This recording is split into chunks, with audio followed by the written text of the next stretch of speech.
My name is Ada Skiles, and I'm the Associate Director of Chapin Hall at the University of Chicago.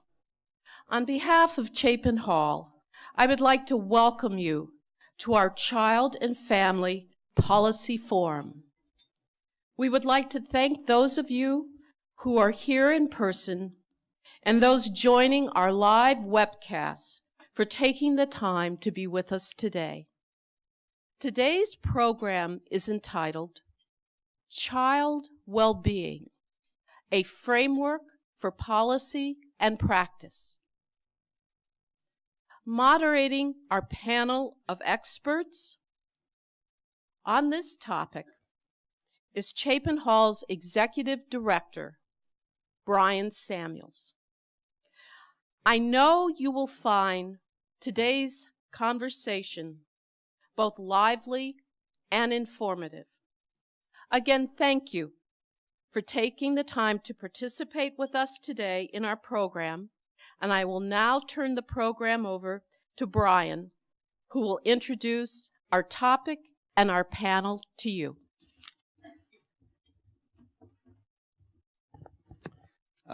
Great, and good morning, everybody. It is great to see so many friends, colleagues, and former colleagues here this morning, as well as all of the folks who have joined us online.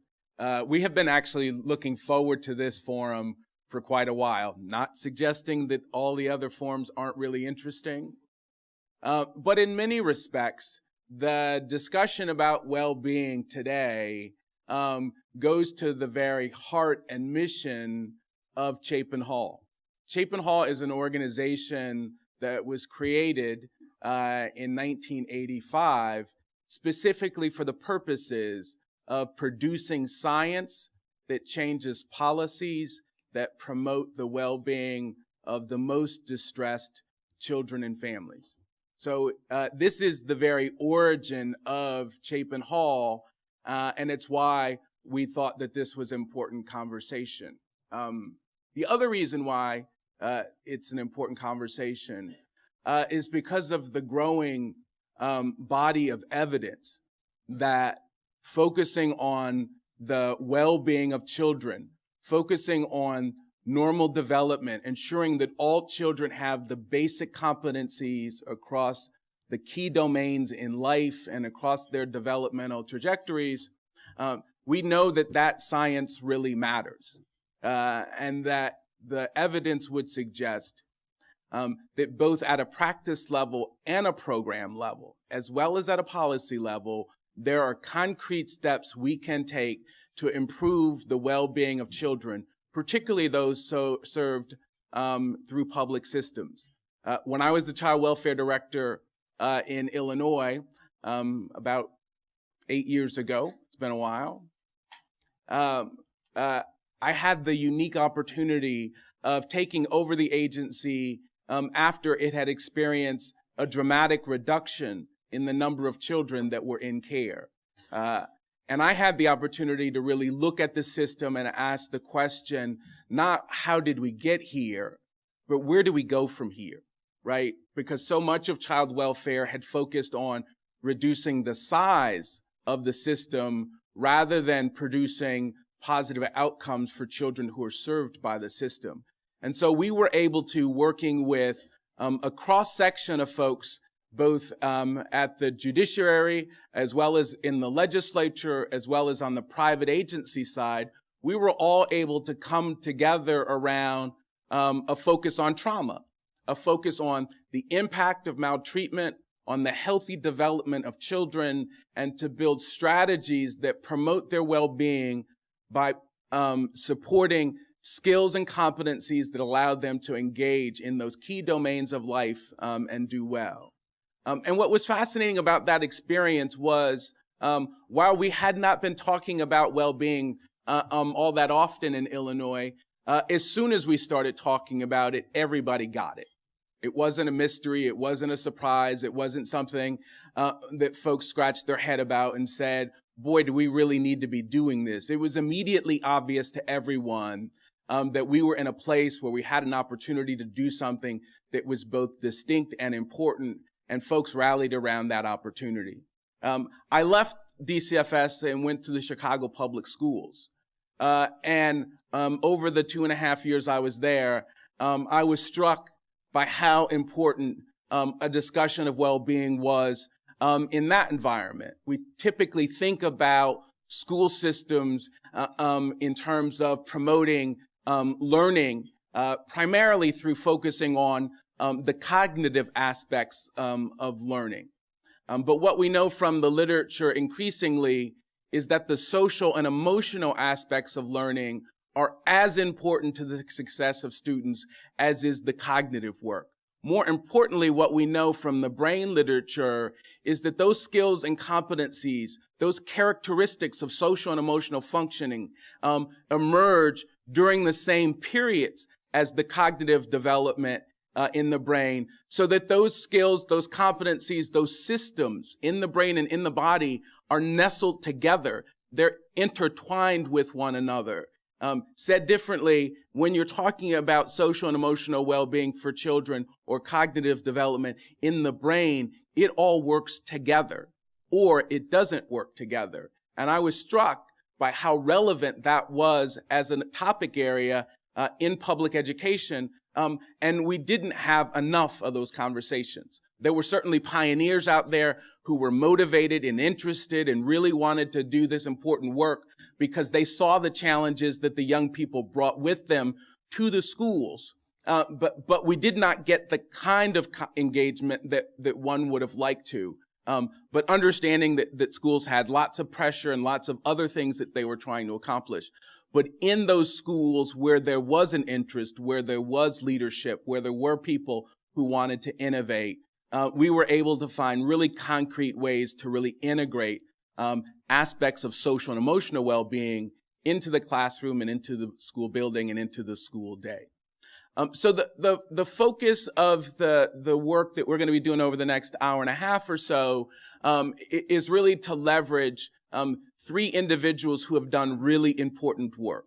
So we have with us Tony Biglan. His bio is included in your materials, as is Roger Wiesberg, as well as Barbara Langford. And what we think is really important about the presentations that they will do is that each of them has spent a considerable part of their more recent days really focused on the application of a well-being approach.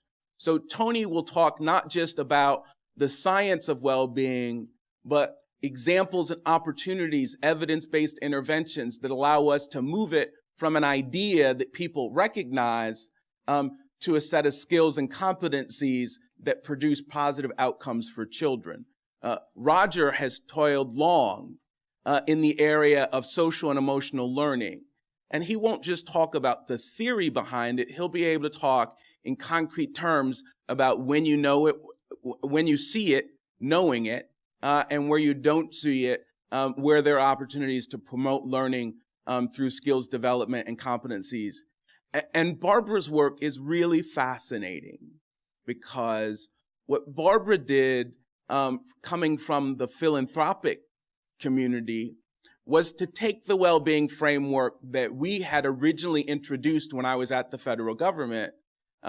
They took that memo and they focused their energy on the youth who were most likely to age out of the foster care system. And they developed a strategy that represented how to promote well-being for that particular population. And so it's a great example of taking a well-being framework but applying it to a specific population and applying it to a specific context. And I think ultimately that's how we move this conversation to the next level, is finding opportunities to integrate a well-being approach in a concrete way into all of the systems that serve the most vulnerable children. And so we hope that these presentations lay, again, a foundation of active, engaged, and concrete steps towards improving outcomes for children and families by focusing on promoting their well-being. So with that, I'm going to get out of your way and let Roger do his thing. Thanks again and good morning. Hi, I'm Tony Biglin. The brains behind this is, I think, Chris Jones. He said I was talking first, so here I am. So, I want to talk about, I want to try and summarize what we have learned over the last 30 or 40 years about the prevention of child and adolescent problems. I had the honor of being on the Institute of Medicine committee that reviewed this evidence, came out with a report in 2009, and I'm going to give you a sort of a light touch on that. I want to start with two critical insights.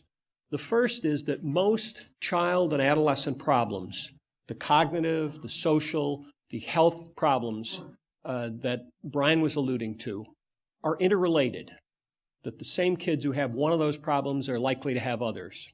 And the second is that all of these problems stem from the same non-nurturing conditions. And that if we can make particularly families and schools, but also neighborhoods and workplaces more nurturing, we can prevent most of these problems. This is a slide which shows the relationship among problems among 8th grade kids. This is from a representative sample of 20,000 kids in Oregon. Just take the third row down, the risky sexual behavior. This shows the relative likelihood that a kid who says that they're engaging in risky sexual behavior is using substances. 6.86 times as likely if they are engaged in risky sexual behavior that they're also engaged in substance use. 7 times more likely to be engaged in antisocial behavior. They're 4.5 times more likely to be depressed, and they're 3 times more likely to have eating disorders. This has been shown over and over again. And yet, unfortunately, we continue to tend to have both our service and our treatment efforts focused narrowly on, some people are trying to prevent substance use, others antisocial behavior, and so on. But when you recognize that these are all interrelated, you begin to say, well, are there common conditions that produce these problems? And if so, if we change those common conditions, can we prevent all of these kinds of problems? I want to particularly emphasize the effects of maltreatment and poverty on health. And I'll particularly talk about cardiovascular disease. There are about 600,000 deaths a year in this country due to cardiovascular disease. If you want to engage the powerful people in our society who are concerned about well-being, you need to include those who are concerned about cardiovascular disease. In looking at this, I found a meta-analysis of 24 studies of the effects of maltreatment, where we found that it was 2.25 times more likely that a child who had experienced maltreatment as a child, when they were an adult, they were 2.75 times more likely to have cardiovascular disease. And so, that's pretty important. And that to me is a way of engaging powerful interests in society who aren't necessarily represented here in being concerned about well-being. Then there's poverty in childhood. It turns out that leads to adults having a 20 to 40% increased risk of all-cause mortality, a 30 to 60% increased risk of cardiovascular disease, and those effects of being raised in poverty are there even when kids escape from poverty as adults. They still have a 20 to 40% increased risk of cardiovascular disease. With one exception, one study I found showed that if kids were raised in poverty and were then out of poverty, if they reported that they had a nurturing mother, their risk of cardiovascular disease was no higher than it was for people who weren't raised in poverty. So it again points to the importance of nurturance. This is a graph that shows, I have a zebra here because there's a wonderful book on the effects of stress by Robert Sapolsky called Why Zebras Don't Get Ulcers. And this is a graph of the hypothalamic pituitary adrenal cortex. What happens when a stressor is detected by an organism? Let's say the zebra sees a lion. And that causes a cascade of hormones, which results in cortisol, an increase in cortisol, which raises blood pressure, it raises heart rate, and it allows the zebra to run like hell. And so if the zebra is fortunate that there's another zebra nearby who's older and slower, zebra gets away, gets into the woods, what happens to the hormones? They get reabsorbed. The stress is gone. It's over, right? So why do you suppose that zebras don't get ulcers? Well, consider this. Once the zebra's in the woods, it's over, right? But think about this. Have you ever been in bed stressing about somebody who wasn't lying next to you? I think that's almost a universal experience. Human beings can be in the presence of stressful stimuli even when they aren't there, thanks to our minds, thanks to our ability to think about things. And so that's one of the reasons that humans experience so much more stress than other organisms. And so one of the things we need to do is reduce that stress. This is a picture of my son and his son, and it's hard to get you to, imagine hugging an HPA axis. But as I've studied this, I've realized that, in fact, what we need to do is to be nurturing. In all of the venues that we're in, we need to encourage nurturance, not just among the poorest people in society, but everybody. And so this is my offering of how you can do that. So one of the things I've tried to do after being on the IOM committee was to try and boil down what we know into, all of the kinds of interventions, the family interventions, the school interventions, the things that Roger's going to talk about. Could you characterize what are the key conditions of environments that produce kids who are healthy cognitively, socially, physically? I think there are 4 basic things. The first one is to minimize toxic social and biological conditions. I mean, the social conditions include not just abuse, but even criticism or argumentation or conflict in families or conflict or bullying in schools. These are well-established stressors. And so one of the first things we need to do is minimize these kinds of toxic social conditions. The second is we need to teach, promote, and richly reinforce diverse forms of pro-social behavior. All of the kinds of things that we want our children to be able to do are more likely to happen when we create environments that teach and promote and richly reinforce those kinds of behaviors. The third thing that we need to do is to limit influences and opportunities for problem behavior. And by influences, I'm thinking of things like the marketing of cigarettes and alcohol to young people. There's just one example of an influence that's problematic. But also reducing the opportunities so that we have parents and schools and neighborhoods monitoring what kids are doing to prevent them from being in circumstances that would allow them to experiment with problem behavior. And lastly, we need to promote psychological flexibility, which is a mindful approach to pursuing one's values. I don't have the time to go into it, but there are now more than, this slide is old, there are now more than 70 randomized trials showing the benefits of helping people to be clear about their values and to mindfully pursue those values and not be stopped by thoughts that they can't do it and those kinds of things. So this is a graph that shows, it's a kind of way of thinking about how we could be more nurturing.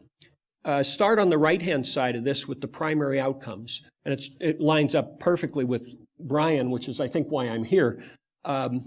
Academic skills, we need kids to have the social and emotional competence. We need also that they have as few psychological and behavioral problems as possible, and that they be physically healthy. And most of these outcomes are mediated by biological mediators, neurological development and stress reactivity in particular. And then there are the proximal influences on these outcomes, the family influences, the school influences, and the peer influences. But there are also more distal influences that we need to be concerned about. Income resources, social cohesion, and physical environment. These are the conditions that we need to be concerned about if we're going to try and produce the kinds of outcomes that we're talking about. So one of the things we did was to try to lay this out according to each developmental phase. So what you see here in this slide and in the next slide is a graph that shows that tries to characterize what are the cognitive, social, emotional, psychological and behavioral and physical developments that need to occur at each of these phases of development. And let me just say two things about this.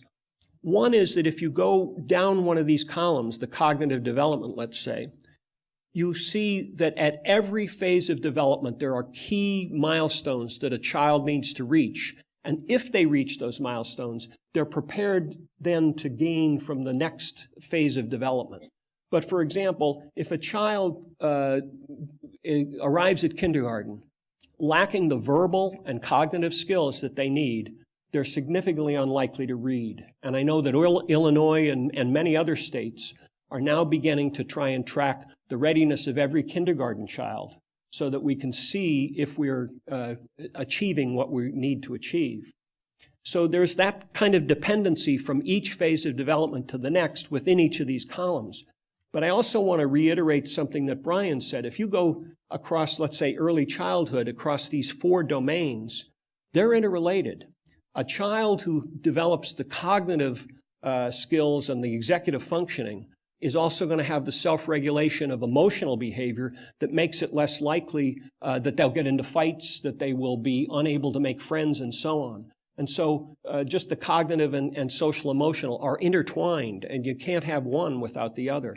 Similarly, children who lack that kind of self-regulation and that kind of the behavioral skills that they need are much more likely to develop problems, psychological and behavioral problems. So if you want to prevent the problems in this psychological and behavioral column, what you need to do is ensure that they're developing the cognitive and social readiness to make friends and to get along with others.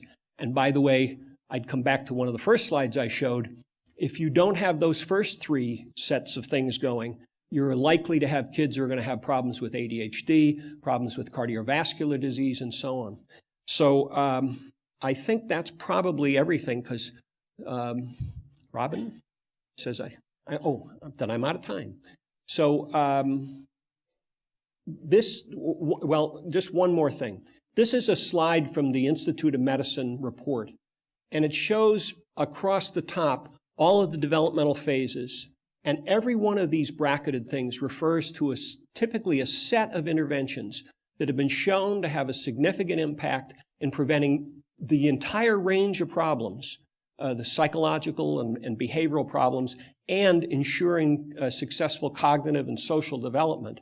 And so we have quite a variety of things. There are just really literally hundreds of randomized trials that have been done that are sort of the foundation for this graph, that we have the knowledge to ensure that virtually every child, if we put it into place, arrives at adulthood with the skills, interests, and health habits they need to live productive and caring lives. And so if we can get this out and actually put it into place, we can change society beyond anything that we've ever achieved previously. Thank you.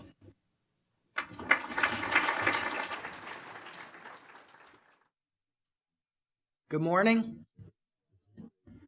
When Brian invited me to make a presentation for this meeting, it took me about 30 seconds to agree to do it. Basically, it's like going to Outlook to your calendar, seeing if the day is clear at all, and then saying yes.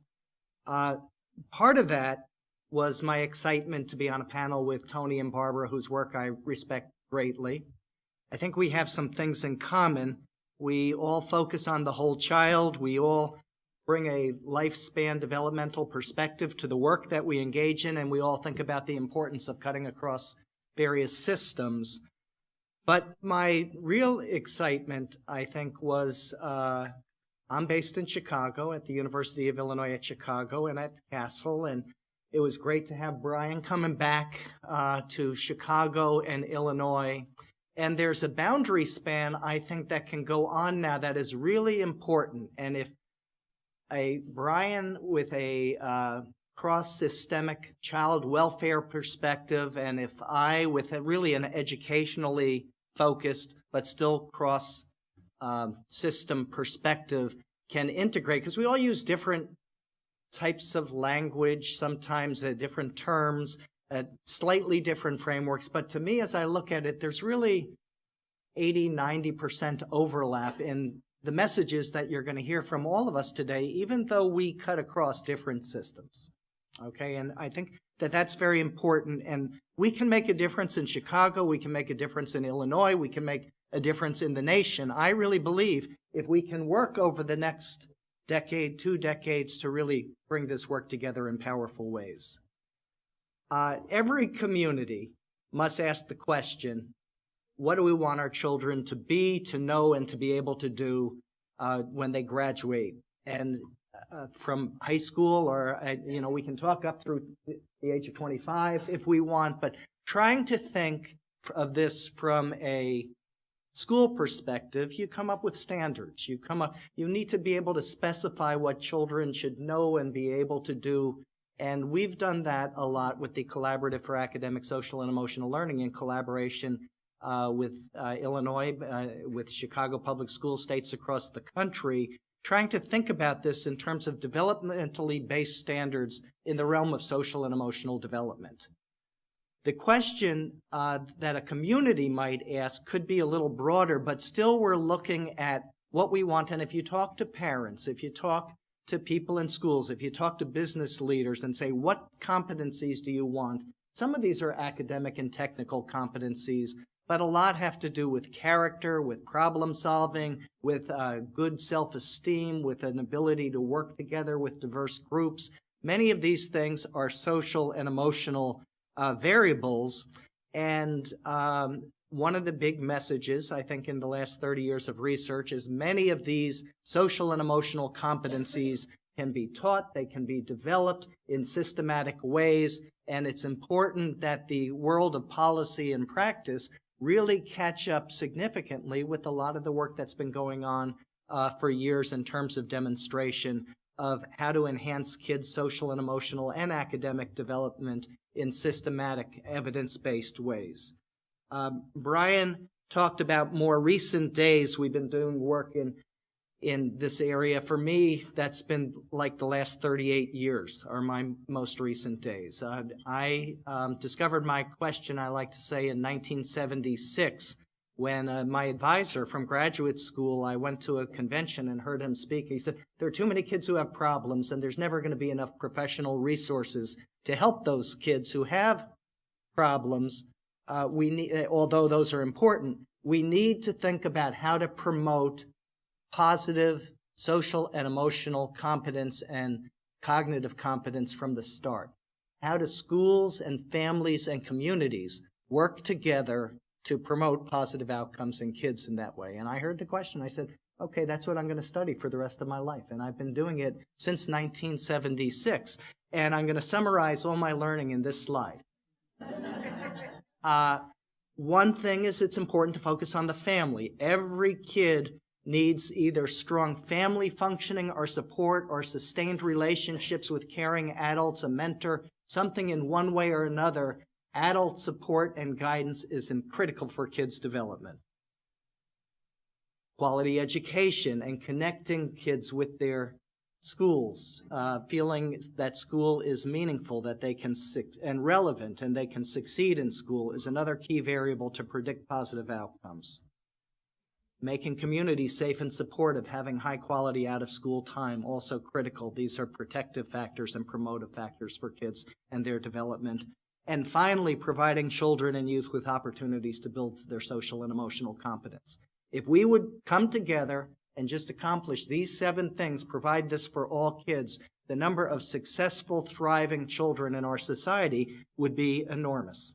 Now, within Illinois, there are social and emotional learning standards that have been developed, and they've been around now for since 2005, for 10 years. Okay, these are, along with math standards, social studies standards, English language, arts and science standards. Illinois was the trailblazing state that developed social and emotional learning standards from preschool to high school. Other states, we've done a scan at Castle at all 50 states. All 50 states have social and emotional development standards in preschool. But what happens in K to 12? There are 3 states now, Illinois, Kansas, and Pennsylvania, who actually have K to 12 social and emotional development standards. Other states tend to integrate it in the context of other academic standards or health education standards and the like.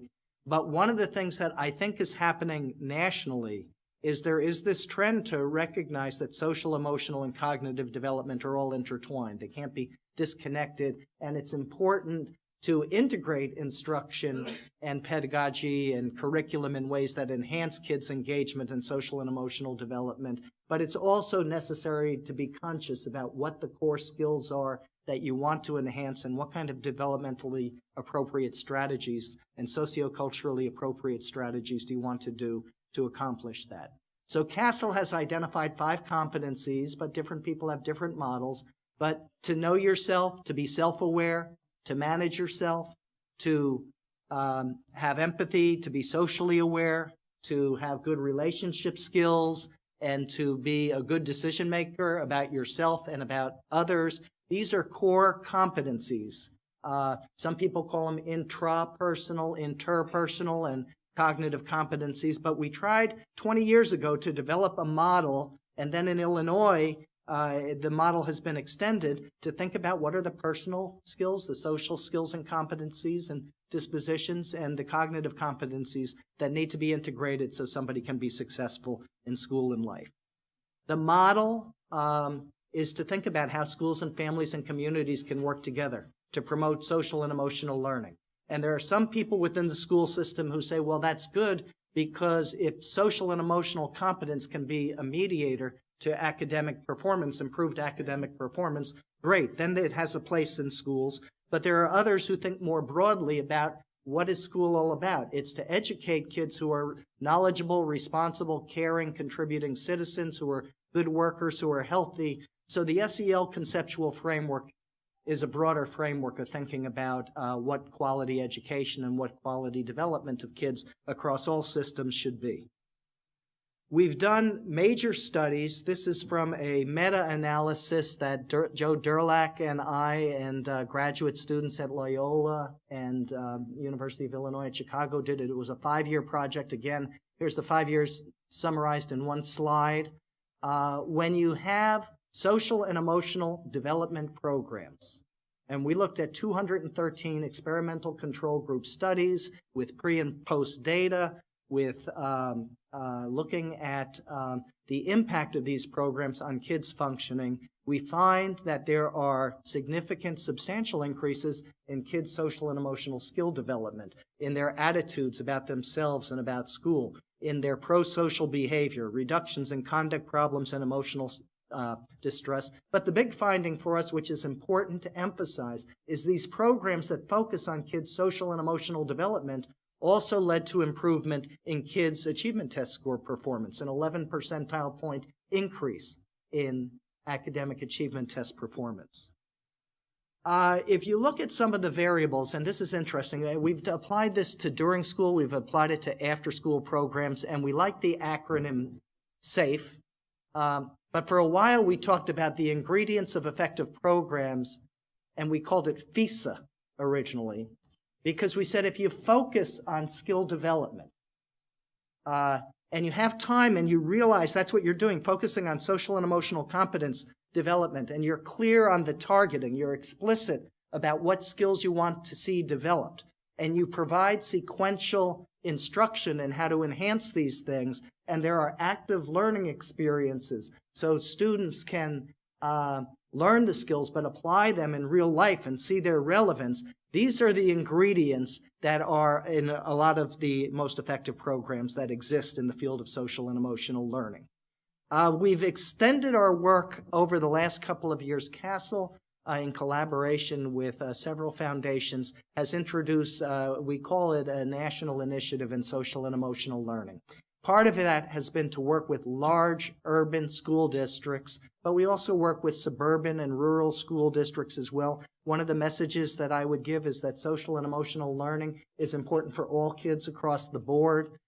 We are working now in a multi-site collaboration with Anchorage, Alaska, Austin, Texas, Chicago, Cleveland, Nashville, Oakland, Sacramento, Reno, Nevada, Washoe County, working on systemic social and emotional learning? What does it mean to work with the central office, to work with school and school teams, to work with teachers, to work with student support, to work with families and communities, thinking about how do we make this a priority in all the work? And this is a major undertaking that's being externally evaluated by the American Institutes for Research. But the core aspect of this is, what is the systemic classroom instruction that should take place? How do you support the climate? How do you get schools and families and communities working together? How do you coordinate these efforts with mental health and health services? And how do you think about after-school and community activities? So the goal with this kind of approach is basically saying kids' social and emotional competence, their preparation not just for college or post-secondary education, but for careers, for citizenship, that it requires thinking seriously and intentional ways about promoting both their social and emotional competence and their academic competence. So my two take-home messages, one comes from Franklin Roosevelt, who was wise about this more than 70 years ago, but it's never been truer than it is today, when he said we can't always build the future for our youth, but we can build the youth for our future. Part of that is ensuring that they have social and emotional competencies to deal with an ever-changing world. And then the other view is from Nelson Mandela, who said education is the most powerful weapon you can use to change the world. That's a core belief, certainly, that I have, my colleagues at Castle have, I'm sure people in the audience, to think about how the education system can work with other systems to promote these positive outcomes in kids. And if we do this, the world will be a safer, happier place. Thank you.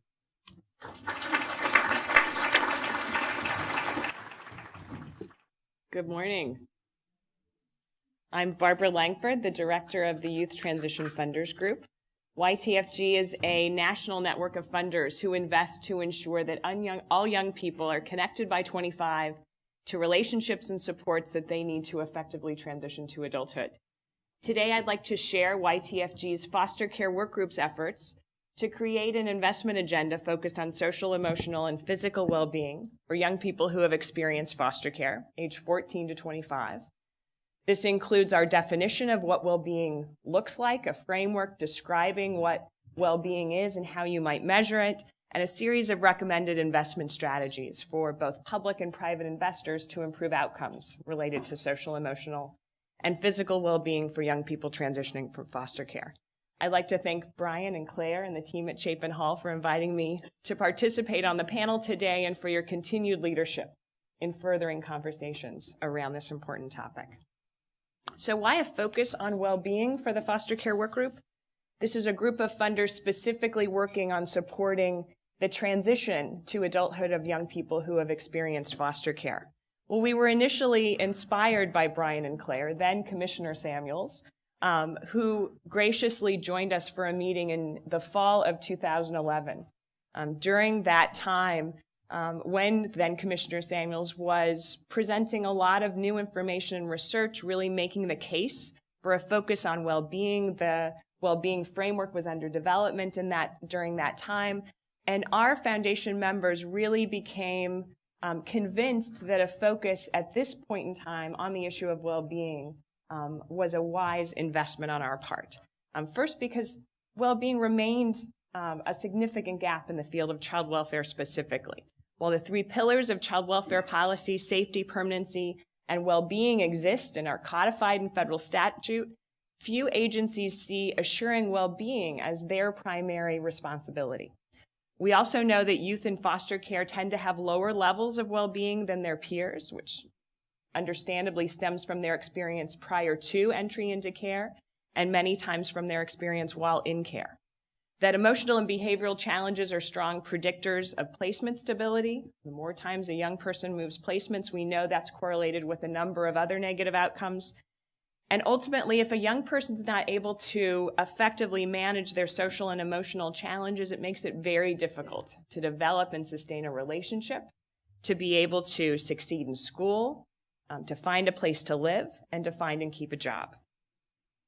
So with that focus, in a nutshell, the foster care work group basically boiled down the rationale for investing in social, emotional, and physical well-being for this particular population into this rationale: that investments in social development, mental wellness, and physical health can importantly contribute to improved outcomes in education, in housing, in employment, and permanence.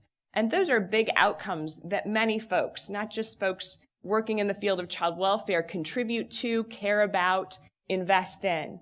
And simply being more strategic about how we focus investments and resources on social, emotional, and physical well-being can have important contributions along a whole host of other types of outcomes.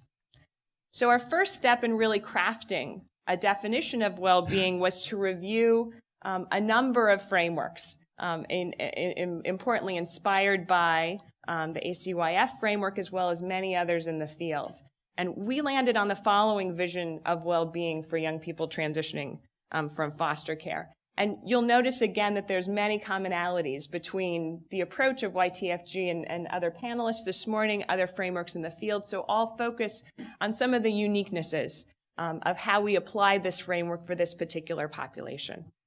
So our vision of well-being is that youth and young adults who have experienced foster care have lifelong personal, family, and community connections. That relationship piece remains very central to the definition, that help them to navigate life's ups and downs. We know that life will have ups and downs in a healthy and effective way, the effective part of being able to navigate those ups and downs, to deal with problems, to meet their needs, to see opportunity in the future. A sense of hopefulness was really important in our definition, and to ultimately realize success, to not just be hopeful, but to realize a measure of success as well.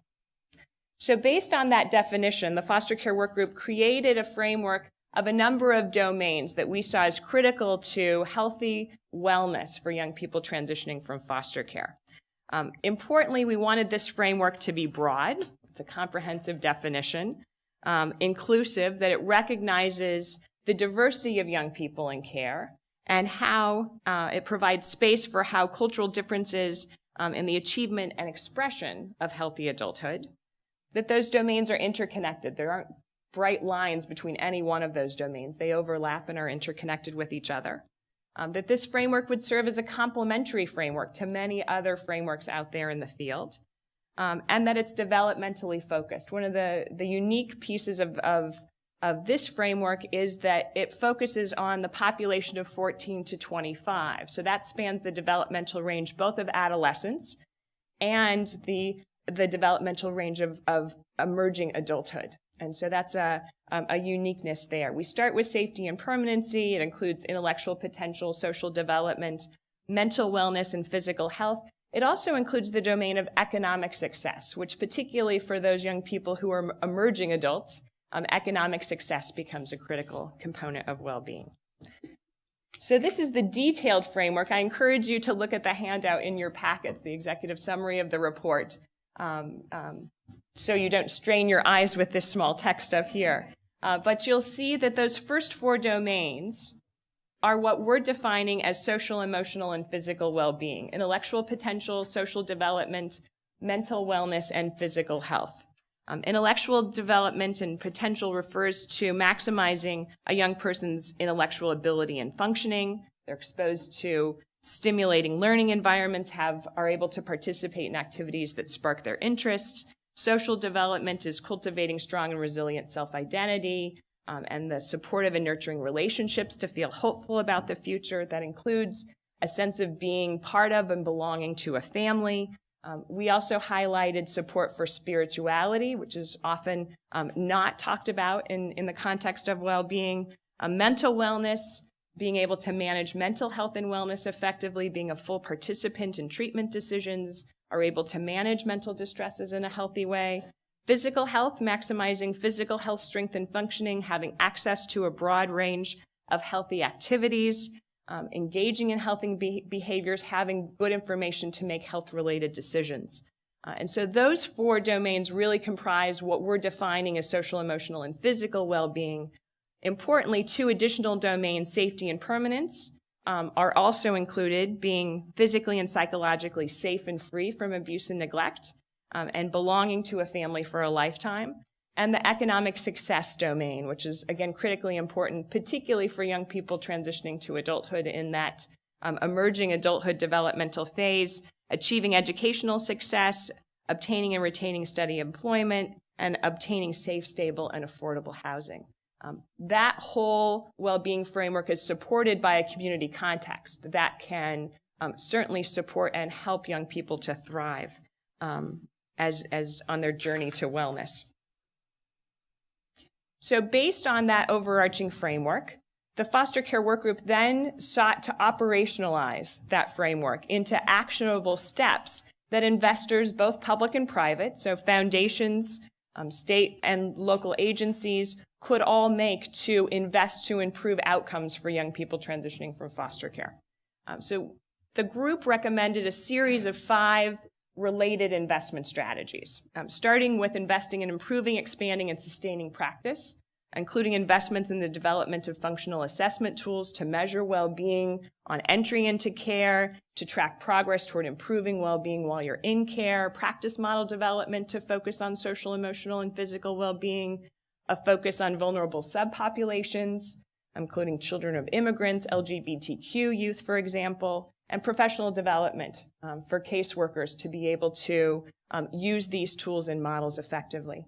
A second series of investment strategies relates to policy and advocacy, including requiring the most family-like placement setting in making placement decisions, extension of 4E eligibility, which allows for additional resources to be able to support a young person's well-being, effectively supporting transition planning with a focus on social, emotional, and physical well-being, and ensuring access to Medicaid to 26 and other mental and physical health supports. A third category of investment strategies relates to community supports and opportunities. This was a critical area, particularly around the normalcy standard, that young people deserve the supports and opportunities if they're in foster care just as any other young person would in a community. So ensuring access to healthy opportunities to build passions and to improve physical health, removing agency barriers to participation in many of those normalizing activities, support for caregivers, and ensuring access to and effective participation by young people in their care, and again, support for spirituality, helping a young person along their spiritual path. A fourth series of investment strategies relate to investments in cross-systems collaboration. The Wellbeing framework is broad. It spans the range and focus and accountability of a number of different public agencies. So ensuring that well-being issues are included in broader youth initiatives, support for leadership, planning structures, and data systems to focus attention on the topic of well-being, and developing strategic partnerships with specific youth-serving systems, such as the courts, having a judge ask the caseworker in a hearing, to what extent have we been improving social, emotional, and physical health for this child in our care? Workforce and education, mental health and wellness, physical health, transportation, and housing all have roles to play in ensuring well-being.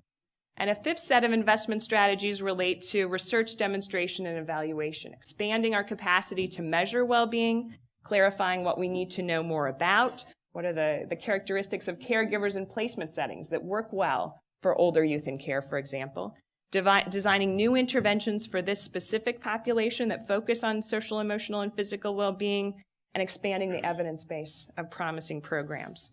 Just want to highlight the range of members who participated actively in the development of this document: national foundations, regional funders, community foundations, as well as representatives from alumni and youth advocacy organizations. In addition, Mark Courtney from Chapin Hall was very generous of his time sitting in with us for a full meeting and serving as an active reviewer.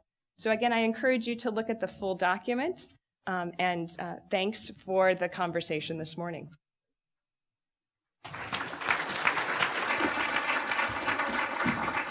So I hope that what you experience in these 3 very different but related presentations is that there's a good deal of science to support our public policy moving in this direction, and the application of this science to both practice and policy. When I was at ACF, We had an all-in strategy, which was any piece of funding we had access to. We've moved it in this direction. Every authority we had to help states focus on these issues, we took every opportunity to give them the latitude to do that. And I think in the end, we're in a really important place, both in child welfare and in other public systems. And that place is not one of not knowing that this science exists, but instead a place of knowing how to apply it to the real world. And we hope that these presentations give you a couple of examples of how individuals have gone about integrating this really important scientific set of findings into public systems and into programs and practices. So it's a context, and we're at a really important point in that context.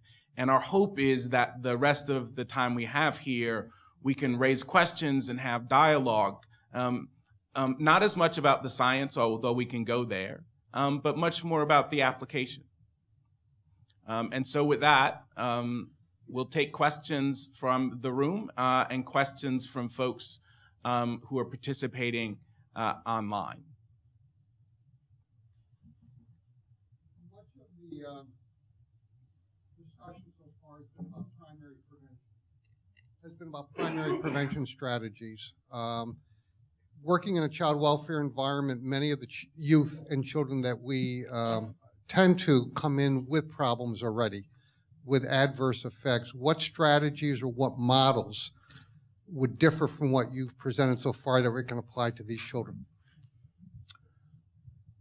So I think it's a great question. Being the primary child welfare person up here, I'll take a stab at answering the child welfare question. I think that there are a couple of things to think about.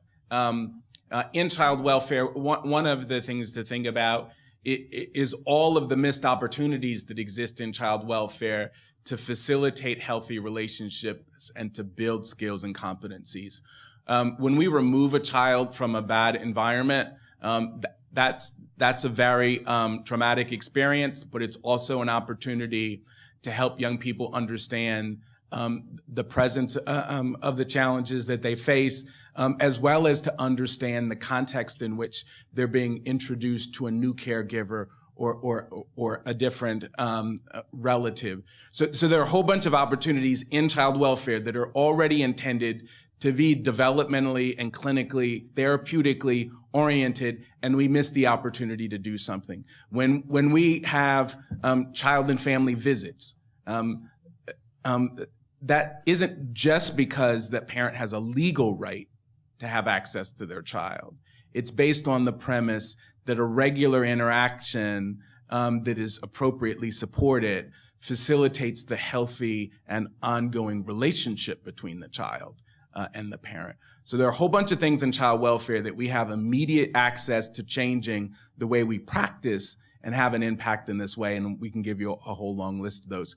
I think the other part of what we've done here in child welfare is to recognize the impact of trauma, but not to say that trauma by itself is the problem, but instead to say that child trauma has specific impacts on a child's cognitive, physical, emotional, and social development. And so the reason why we ought to care about trauma is because our children become impaired in really critical ways in order to succeed. And so when we're intervening on trauma, it is not because we're trying to erase the experience that they've had in and of itself. It is specifically to address the impairment that comes as a result of that trauma. And so you take an example of an intervention like trauma-focused CBT for children who have been maltreated. And if you look at that intervention, there's some really positive set of findings that are emerged that say that it has a cross-cutting impact, that trauma-focused CBT both reduces anxiety, it reduces depression, it reduces a whole host of clinical and physiological responses to the trauma. So it's an example of an intervention that says that there are consequences and impairments, and trauma-focused CBT actually goes after those impairments. And there's a good deal of science that shows that it can reduce impairment across each of the major domains of well-being. So it's a really good example of child welfare focusing on trauma, but recognizing that it really is having a physiological and neurological impact or impairment, and then using interventions and practices really to go after the impairment with the goal of moving that child back to a normal level of functioning in those key domains that are appropriate for their age and stage. So it's thinking about well-being not as simply being for it or being against it, but recognizing that in each of those key domains, we can measure success, we can see where kids are struggling, and we can align our practices and our programs to really go after the impairment, which then moves a child back to normal functioning and development, which moves them towards positive outcomes.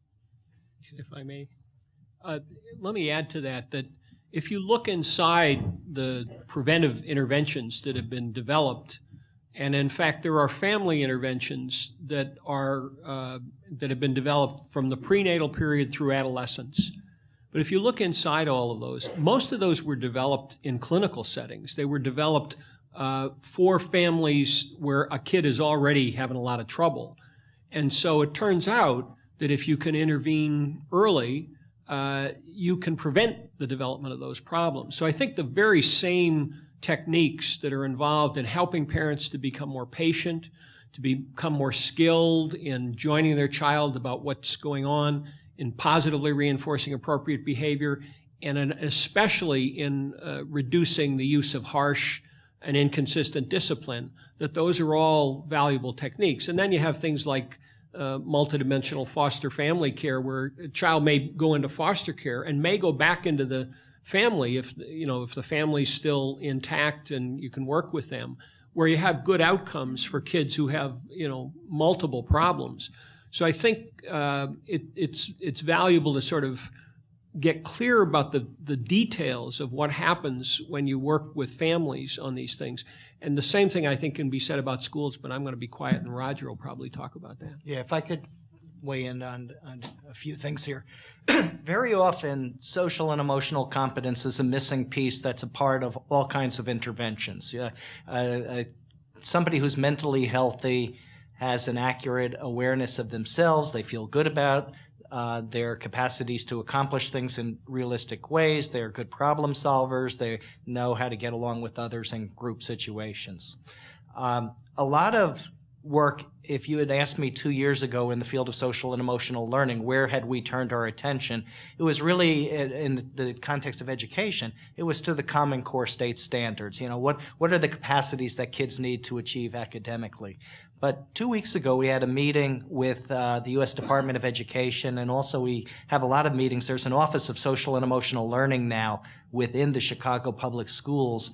Two of the things that are prioritized are multi-tier systemic support and disciplinary disparities. Those connections are going to be critically important. So the question for me in this work, although much of the focus has been primary prevention or universal, how do you get a coordination between what would be called Tier 3 services, Tier 2 services, or universal programming, so that there is a synergy and there's not a disconnect between these things? So I think going back 30 years ago when I was doing randomized controlled trials and working on universal programming, there was a teacher who came up to me, and she was a special education teacher. She said, I would like my kids to have this program. And I said, well, we're doing this kind of with a universal focus right now.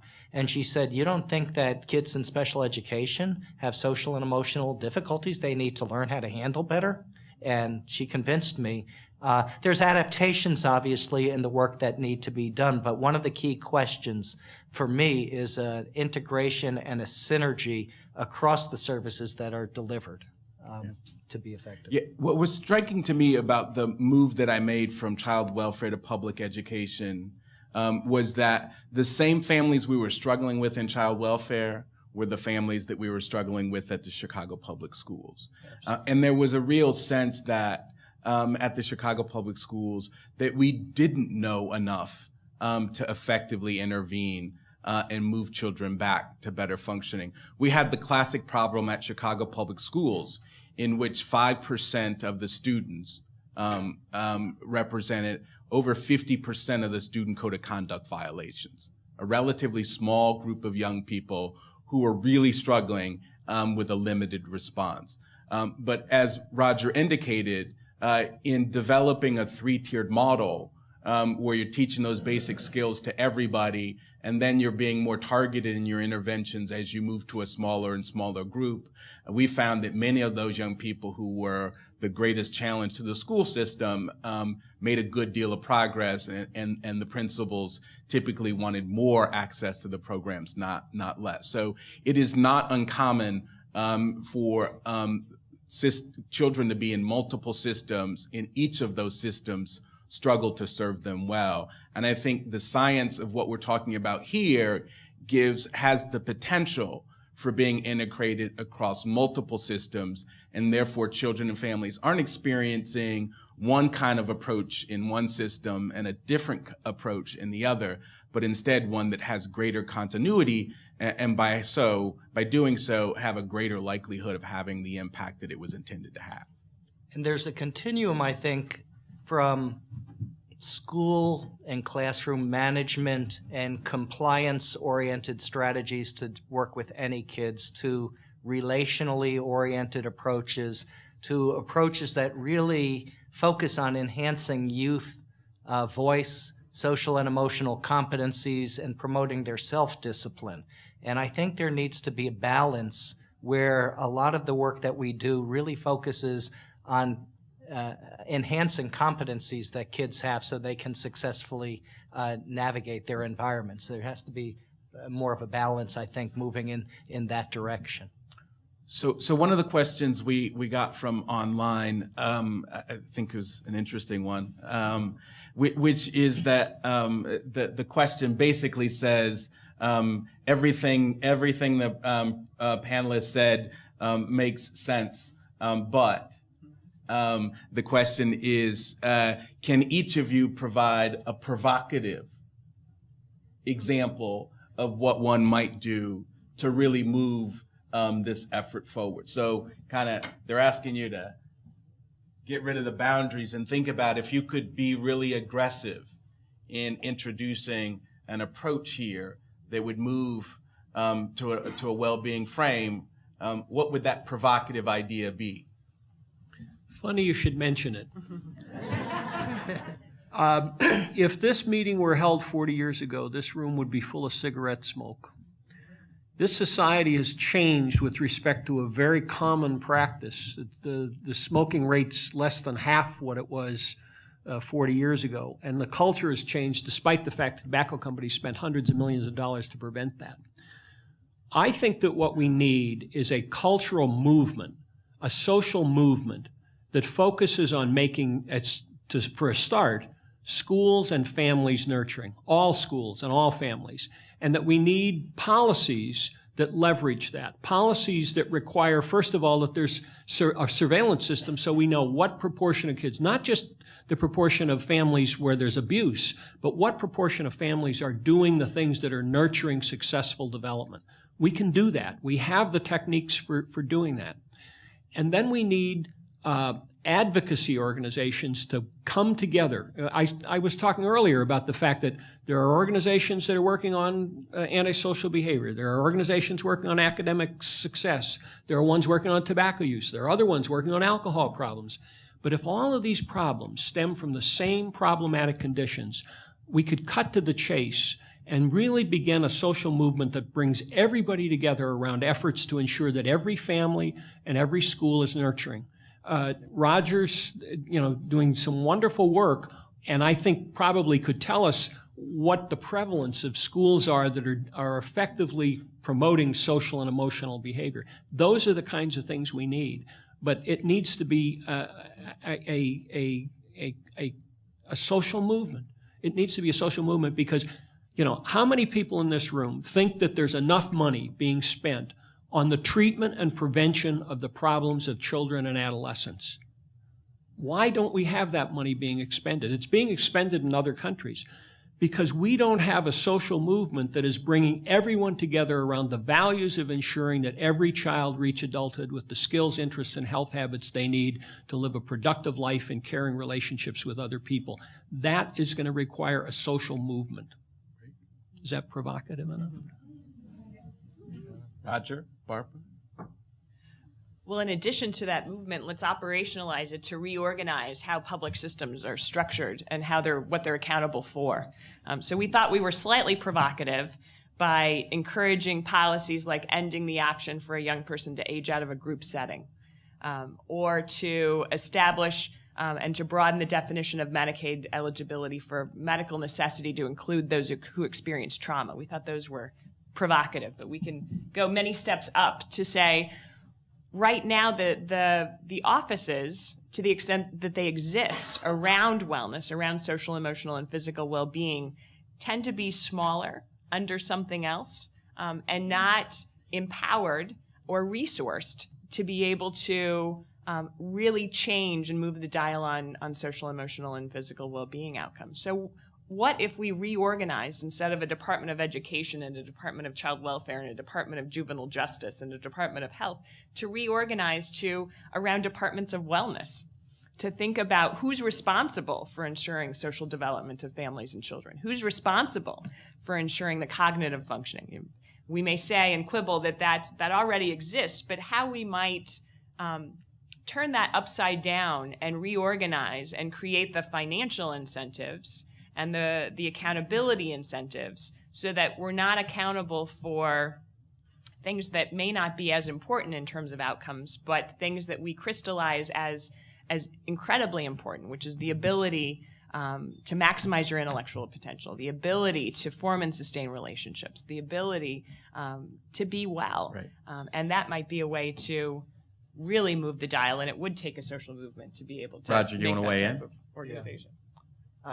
Very often when things like this come up, there are paradoxes that you can present. And I would say in 2007, Castle had a meeting, and Congressman George Miller came, and he was trying to reauthorize No Child Left Behind at that point. So this has gone on for 7 years, and we haven't made much progress, certainly in Congress.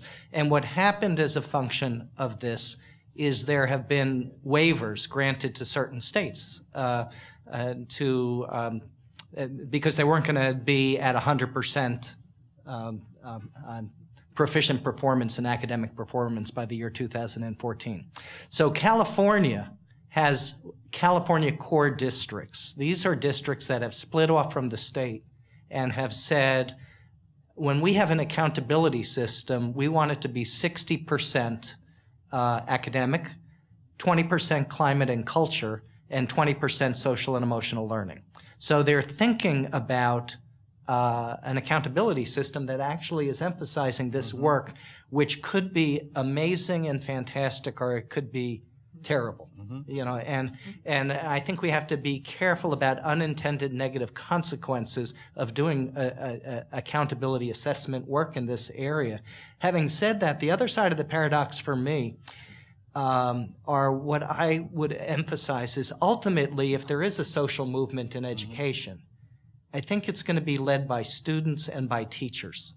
So how do we give them the voice, the support, so that they can address these things? We did a national survey of teachers who said social and emotional development of kids is critically important for their success academically, in terms of their career and college success and so on, and building a better climate in school. So I think on the ground, teachers know about this, students know about the importance. They need the support on up the line at the district level, the state level, the federal level, but how to have a movement that is led by the students and teachers, and to have faith that that's going to lead in a good direction, I think is something we need to see. Other questions in the back? Thanks. As a social work graduate student, I'm struck by all of the information that you guys said today are things that we talk about in our first semester of graduate school. If you're sort of looking for a social movement, it's sort of like, we have two tables here. Like, I feel like we've been talking about this. So I'm happy that other disciplines are sort of joining us. And I want to say, if you're looking for change, like, here we are. We're in schools, we're in your agencies. We're not just caseworkers, we're clinical social workers. And in schools, I worked in a school in Inglewood, and I was at Evanston High School, and I ran the restorative justice program. And it's changing culture, it's changing social and emotional well-being. And I think it's things like that that are doing things. So I just want to say, like, we're here, like, don't forget about us. Here. So that wasn't really a question, I'm sorry. So here, let me ask a question. How do you guys utilize social workers in things that you do?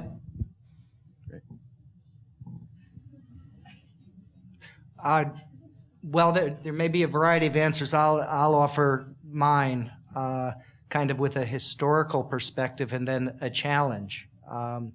I was trained as a clinical psychologist, and originally most of the work that I did was with school social workers, psychologists, and counselors, and it was very much focused on early intervention, identifying kids who had problems and bringing services to those kids and trying to extend mental health reach in some way.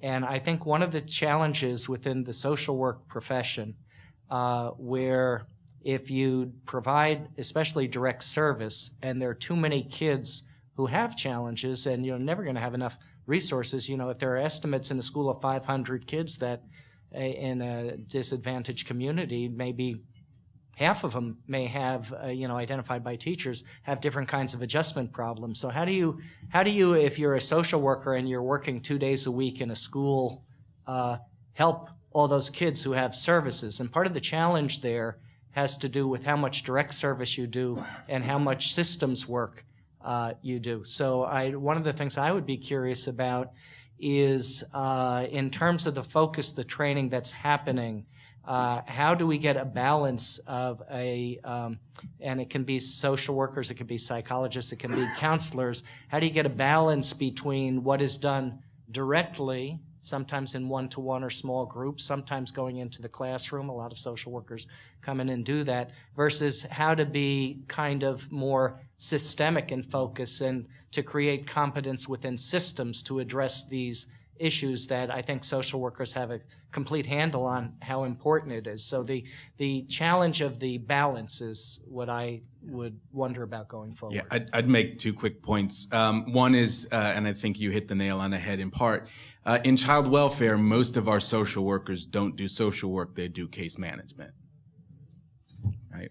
And case management, for those of you that don't work in child welfare, is not social work. It is playing the role of traffic cop. It is making sure that all of the things that are required to be done are done. And unfortunately, we know that's what happens, but as soon as we start talking about improving outcomes for young people, we immediately turn to the other side of our brain and say, well, the social workers should do that. Well, they can't do that if they also still have to do everything else that we give them. And so part of what we have to do in child welfare is ultimately come to a conclusion about what it is that we're asking of caseworkers. Are we asking them to do casework or social work? How do we strike a balance if that's what we want to achieve? And if we can't strike that balance, how do we build other supports into the system so that we can deliver the kind of support that's needed, even if it can't happen through a caseworker because they've got lots of other things that they're responsible for. When I was in the Illinois Child Welfare Director, we realized that one of the things that we thought was really important was to have a more comprehensive picture of what our kids were struggling with, where they came from, and the caregivers that were taking care of them. So we wanted to introduce an integrated assessment process. But we did that with the reality of knowing that if we just gave that to the caseworkers and said, here's one more thing you have to do, it simply wouldn't happen. And so we had to build new capacity within child welfare that complemented one another so that we could both do the casework that needs to be done and do the kind of in-depth screening and assessment that also needs to be done in order to get to a positive outcome, and then bring those two pieces together. And I can't say that we figured it out exactly perfect, but we recognized that the system was making unrealistic demands already. And if we wanted to do this other work, we had to add capacity. We couldn't just add it to the list of things that caseworkers needed to do. So that's point one, and I think most folks know where I'm coming from on that one. But I also think that we also have to be clear that while there are great social work programs across the country, most of those programs don't prepare young people for the really difficult work in really tough circumstances like child welfare. They show up with the basics, but the kind of ongoing support that social workers need to continue to improve their craft in a specific context is the other important element here. There was one study that just looked at interviewing clinicians who were doing work in child welfare, and the question was, can you name an evidence-based intervention? Not can you actually deliver one, but can you name one? It asked another question, which is, how do you make a decision about what service to provide a child? And it had two, I think, really profound findings. One was that the vast majority of the clinicians said that they decided what to do for kids based on the theories that they were taught in social work, not based on screening and assessment instruments that they were using in a really detailed way to make really critical, nuanced decisions about getting the child what they needed. Not a criticism of social workers as a profession, but a reflection of the ongoing need, even after you have that basic education, to have that skills development done in the context of the work itself. And so that was a really important finding. And then the other finding was just the limited understanding of what works. And that's in part a reflection of focusing on evidence-based interventions is a fairly recent phenomenon. The focus on randomized trials, as Tony indicated, it has ramped up over the last 30 years. And so we know more about what works. And unfortunately, that doesn't get into the field. And so this same study found that only about 10% of the programs that the respondents named had an evidence base to them. So it was a reflection of both their limited understanding of where the evidence base had evolved since they were educated, as well as a reflection of the fact that so little of the evidence base was available to them that it wasn't something that they interacted with every day. So they couldn't name the intervention because they didn't see it often enough to be able to say, I know it when I see it and I know that it's happening over there. So I think that's not a criticism of our social work programs. It's just a reality check about the issues that they confront, particularly in child welfare and increasingly in public education, the complexity of their context and the limited time that they have in an educational environment to learn all the things that you need to know in order to be really effective. And so I think that your points are really well taken. But if we're going to be serious about making sure that our workforce have what they need, we need to be clear about what we're asking them to do. And then in context, we need to make sure that they have the skills and information they need to make the best decisions possible. So I think I probably should be quiet. We've got about another 10 minutes, so we got a little bit more time for questions. So next question. Good morning. My name is Esther Chamarela. I'm the director of the Chicago Hispanic Coalition and a coordinator of Federal Qualified Health Center. You hear, no? Yep. Just have to hold it closer to your mouth. Okay. There you go. You got it now. My name is Esther Chamarela. I'm the director of the Chicago Hispanic Health Coalition and a coordinator of Federal Qualified Health Center. I think it has been mentioned the importance to start early in how we engage consumer. My fundamental things with women's health is to start early in the intervention. I think it's nothing new. But when we're talking about managed care or health care, we don't see the people go and see the doctor in that set, and we don't connect it with, for parents, with pediatrician and OB or other, providers at that moment, is to start early to engage consumer in how to deal with child well before they start the school system. And it's no system in the Medicare, or we'll see in the Obamacare will be changes, where the education on parenting, we involve more consumer on prevention. And I think it's a comment, and how much we need to start. I see that every day.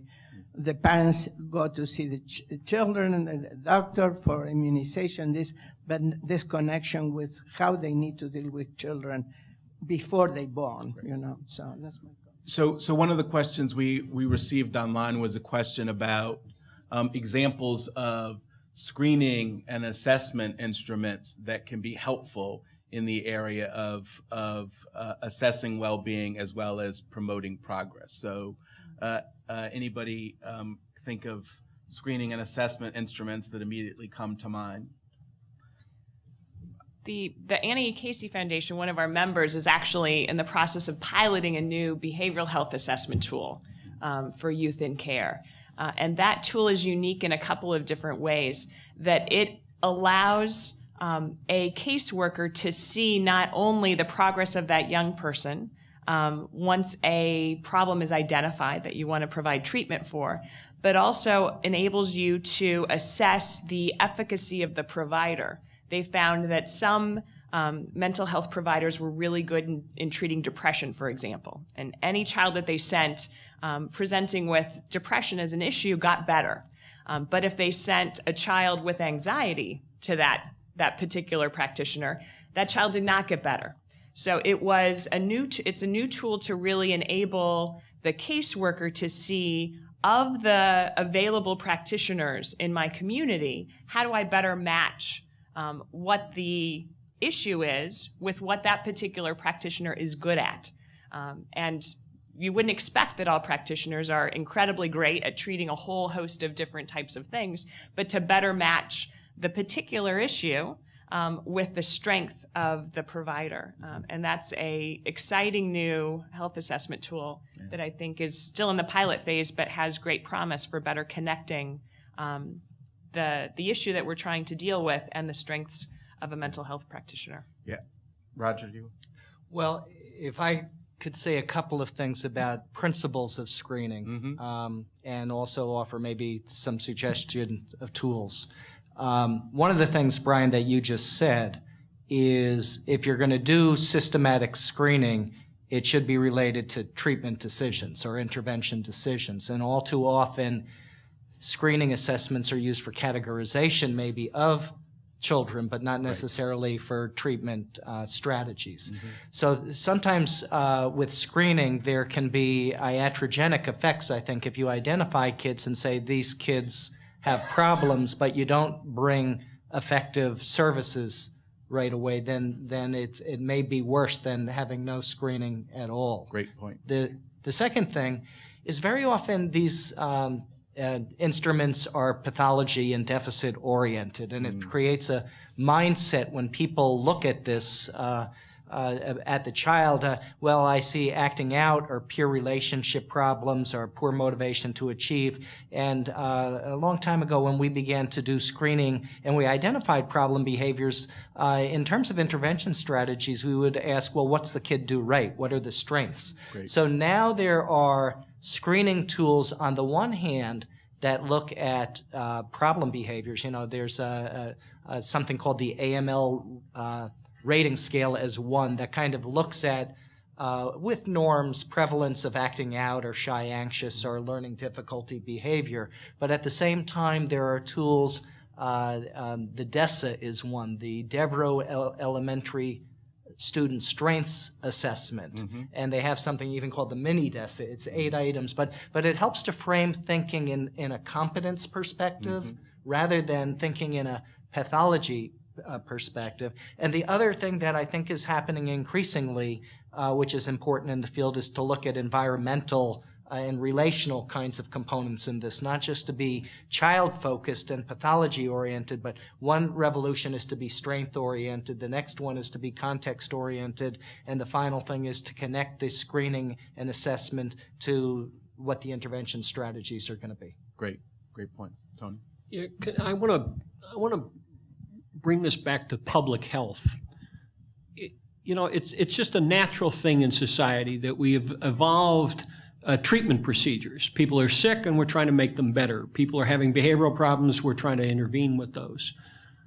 And it takes something to sort of back up and say, well, ultimately, aren't we concerned with the well-being of the entire population? And I think that, because the existing organizations are ones that have really evolved to treat and to deal with problems that are occurring, child welfare being one example, there's a lot less in the way of resources being put to prevention. And this sort of comes to mind as we're talking about the issue of screening, because I think of the state of Oregon, for example, where under the leadership of Governor Kitzhaber, who is a physician, they have really begun to transform not only healthcare, but what we're doing with young children. They created an early learning council, which is getting every county in Oregon to assess the readiness of every kindergarten child coming into kindergarten. They're using the Strengths and Difficulties Questionnaire and an instrument called the Easy CBM, which is a good predictor of kids' cognitive and reading development, reading being really essential. But once you start to do that, you kind of have a chart on the wall in every community that shows the proportion of kids who are ready. And we know in high poverty neighborhoods that we're working in Lane County, where I live, that about 50% of the kids are not ready. Well, what does that say? That says that the community needs to back up and start to do more to reach out to families prenatally and in infancy. We provide the nurse-family partnership to maybe half of the mothers that could benefit from it because we just don't have the resources. So I guess what I'm saying is that we really need to put more resources into affecting the entire population through the kinds of interventions that have been shown to work. Now, the other thing is, I've said there are all these interventions that have been shown to work in randomized trials and so on. But the fact of the matter is that we still don't have the science that we need on how to reliably get those implemented. That's where much of the prevention research has turned to, how do we reliably get this implemented? We're making progress on that. But ultimately, I think we need to take a population perspective. Mm-hmm.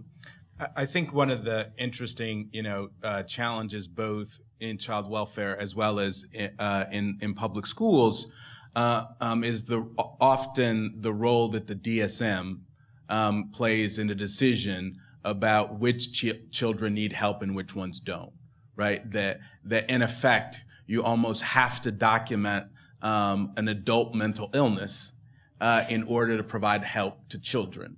And one of the real downsides to that is that it fails to recognize that children who may be struggle across a continuum. It's not as if they either have a problem or they don't. And as soon as you have the screen that says they don't have the diagnosis or you have the screen that says they do, that the work is over, right? And so I think particularly as we think about the emergence of mental health problems in adolescence, the reference that Tony made to the IOM report really did make the case for taking a different approach to screening and assessment so that it was less about whether a child did or didn't have a diagnosis, but where they were at from a competency standpoint and the extent to which there were impairments, so that one could begin to think about actually preventing mental illness by early intervention. And so that really requires us to rethink the way we use the DSM and the way we use screening and assessment, and instead to really think about it from a competency standpoint and think about it from an impairment standpoint, so that we can say developmentally, where do we need children to be, and how do we intervene in ways that don't require that a child have a diagnosis before we intervene. And that's a real struggle, both in child welfare and in public education. But I think if we can get smarter about framing our goals around well-being, I think we will then have to turn to different screening and assessment approaches so that we identify where children are at and build from where they're at, rather than wait for them to have a diagnosis and only then choose to intervene. And so I'd just like to close today by going back to where we started this morning, which is to say that the role of Chapin Hall in the world, its mission, is to promote the well-being of children through the use of science and in changing policy. And so for me, the conversation that we just begun here is not a single conversation, but instead this is about reaffirming the mission of Chapin Hall and bringing a greater focus on how public systems can use public resources to promote well-being. So stay engaged, continue to follow Chapin Hall, and know that this is an area of work that if you're interested in it, know that we're interested in it, and let's seek out opportunities to collaborate, because we think fundamentally, if we want the best outcomes for the families that struggle the most, then we can't afford to continue to piecemeal the way we intervene and support those families, and instead we have to have a whole child, whole family approach that is intended to promote the well-being of children. So with that, thanks for coming out, and we'll see you down the road.